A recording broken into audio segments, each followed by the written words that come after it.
The first thing you probably think whenever you see a new product ad is, here we go again, another company after my money. But here's the twist.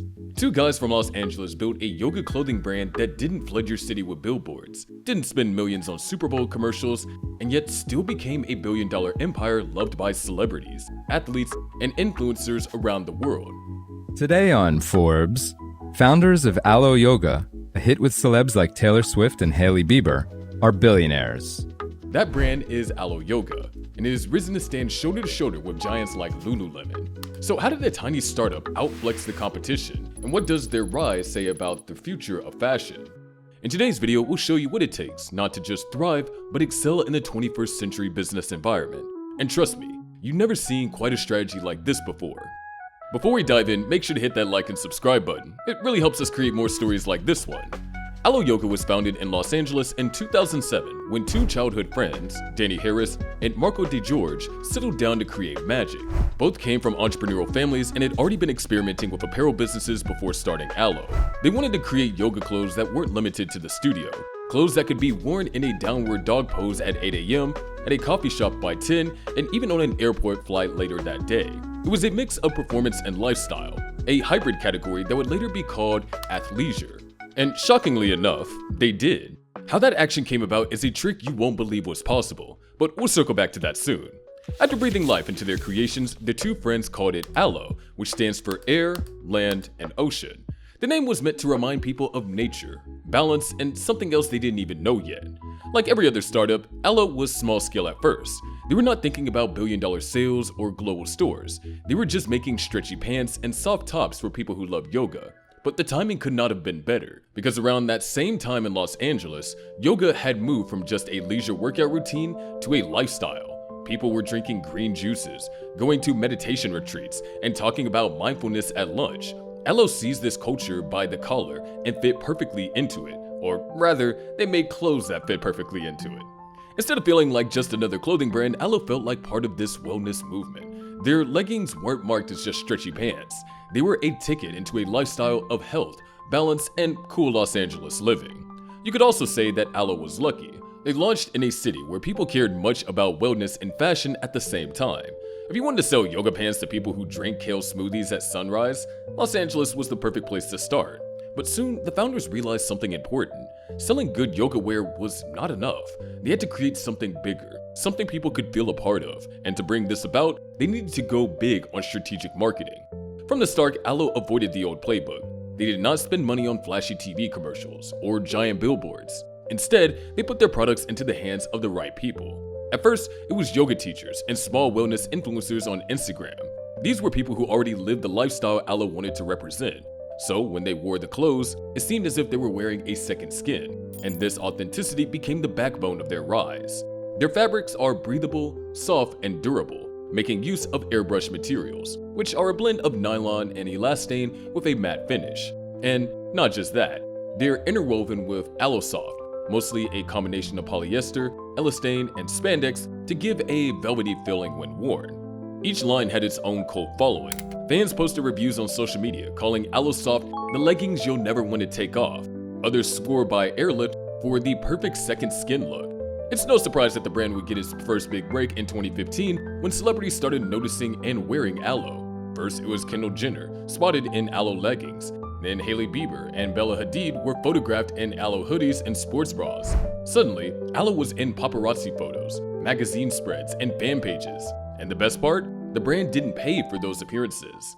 Talk about eating your cake and having it too. Imagine being a small clothing company, and one day a Victoria's Secret model posts a selfie wearing your leggings. That's the kind of attention that no amount of advertising dollars can buy. But there was one little problem. When a brand grows on hype alone, how can it keep momentum going? Then came 2020. The world shut down. Yoga studios and gyms were forced to close. And for most activewear brands, sales plummeted. This was a nightmare for many clothing brands, including Alo, until they realized how big an opportunity the tragedy could actually be. Instead of pushing people to buy more leggings, Alo started giving something away for free. They launched online yoga classes, meditations, and even live stream wellness sessions. These videos pulled in millions of views from people all over the world. Some joined just to move their body. Others joined because they felt stressed and needed calm. Whatever the reason, Alo became a part of people's daily routine. just like our daily routine is making good quality videos like this available for you. You might want to give us a hand by hitting subscribe now, and we'll take it from there.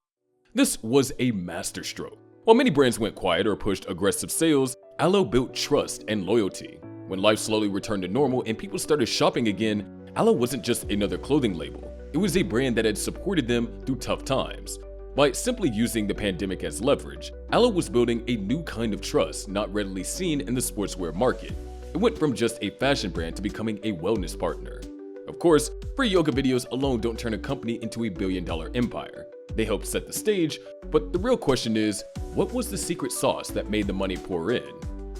For most of its early years, Alo relied on direct-to-consumer sales, DTS. Their website became the heart of the business, a place where people could browse new styles, watch wellness content, and get pulled into the world of yoga. Online sales gave them freedom. They didn't need to depend on department stores or middlemen. They could sell straight to the people who cared. But Alo wasn't afraid to branch out carefully. They made deals with select retailers like Nordstrom and Revolve. These partnerships helped them reach shoppers who might never stumble across Alo's site, while still letting the brand stay in control of its image and pricing.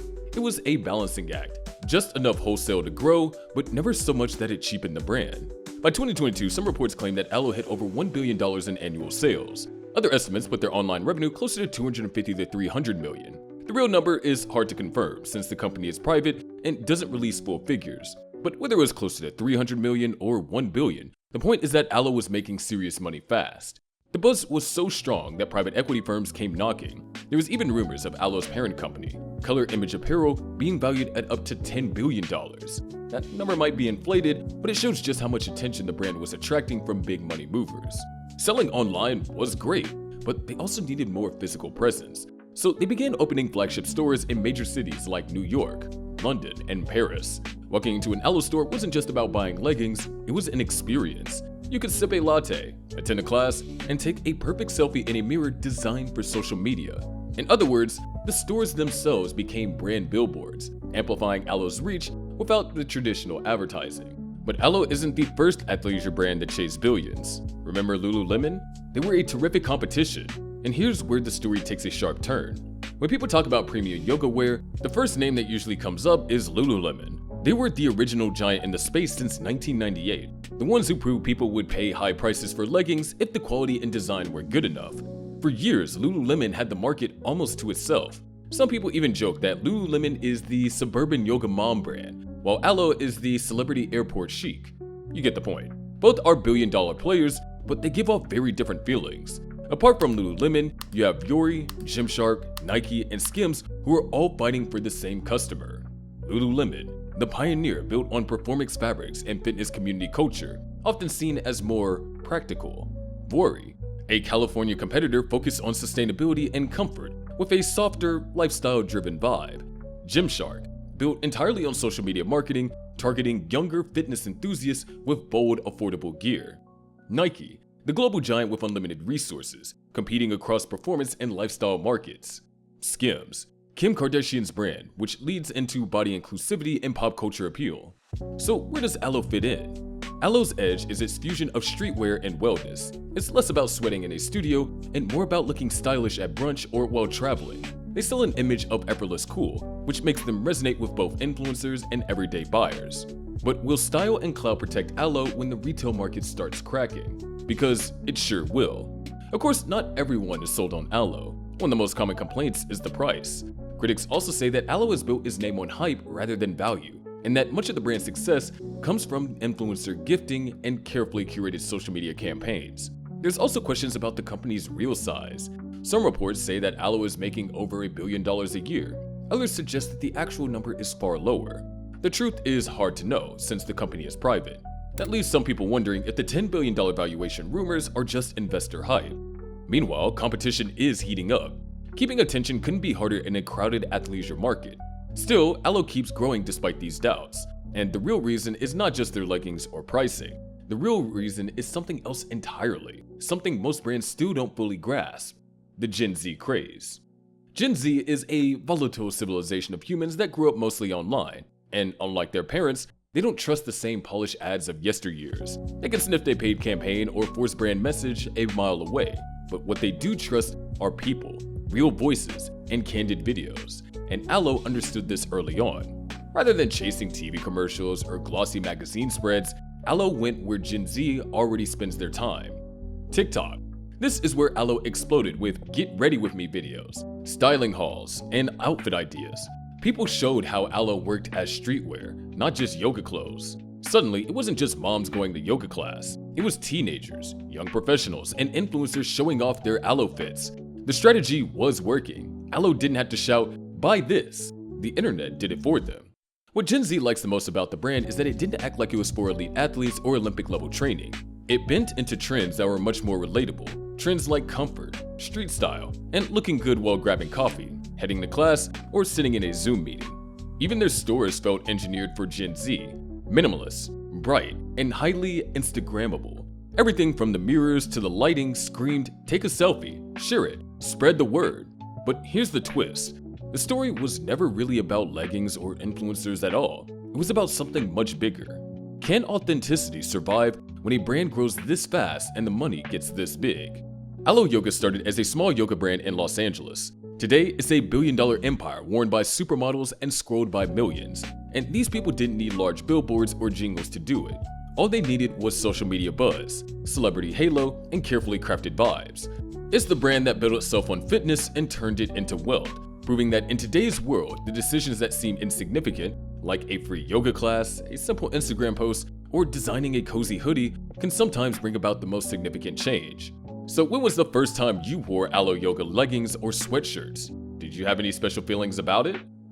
Do share your experience with us in the comments, and if you enjoyed the video, you might want to click the next one on your screen right away. Don't forget to hit the subscribe button, and see you all in the next episode.